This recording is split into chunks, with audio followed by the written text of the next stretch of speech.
Hello. आज आहे ऋग्वेदचा special day because आज आहे आमच्या घरामध्ये सत्यनारायणाची पूजा. त्यासाठी आम्ही घरातील असलेले साहित्यांपासूनच पूजा मांडलेली होती.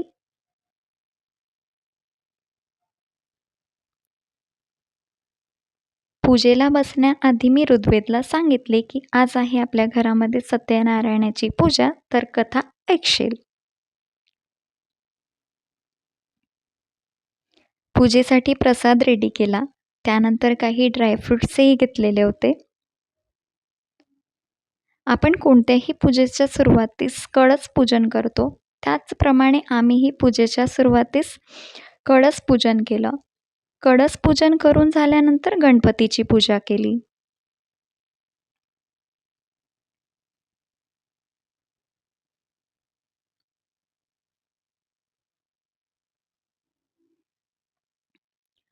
सत्यनारायण पूजेसाठी सर्वात उत्तम काळ हा संध्याकाळच्या वेळचा असतो, त्यामुळे आम्ही पूजा संध्याकाळच्याच वेळी ठेवलेली होती.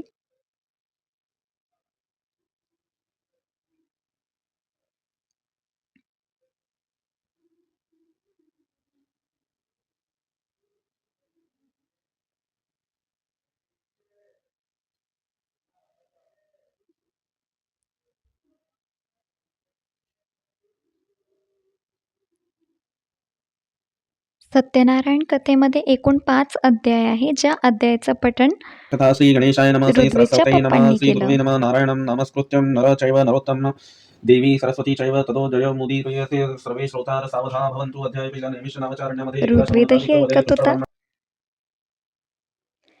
पूजा संपल्यानंतर आम्ही आरती केली, ज्यामध्ये आधी गणपतीची आरती केली. गणपतीची आरती झाल्यानंतर सत्यनारायणाची आरती केली.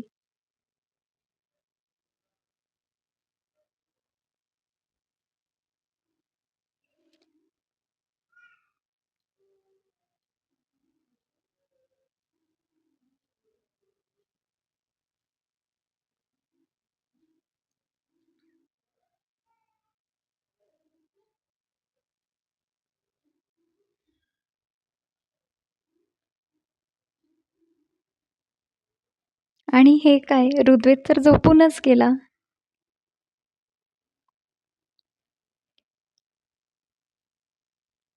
पूजा संपल्यानंतर सर्वांनी प्रसाद घेतला आणि या प्रकारे आम्ही पूजा संपवली. बोला सत्यनारायण भगवान की जय.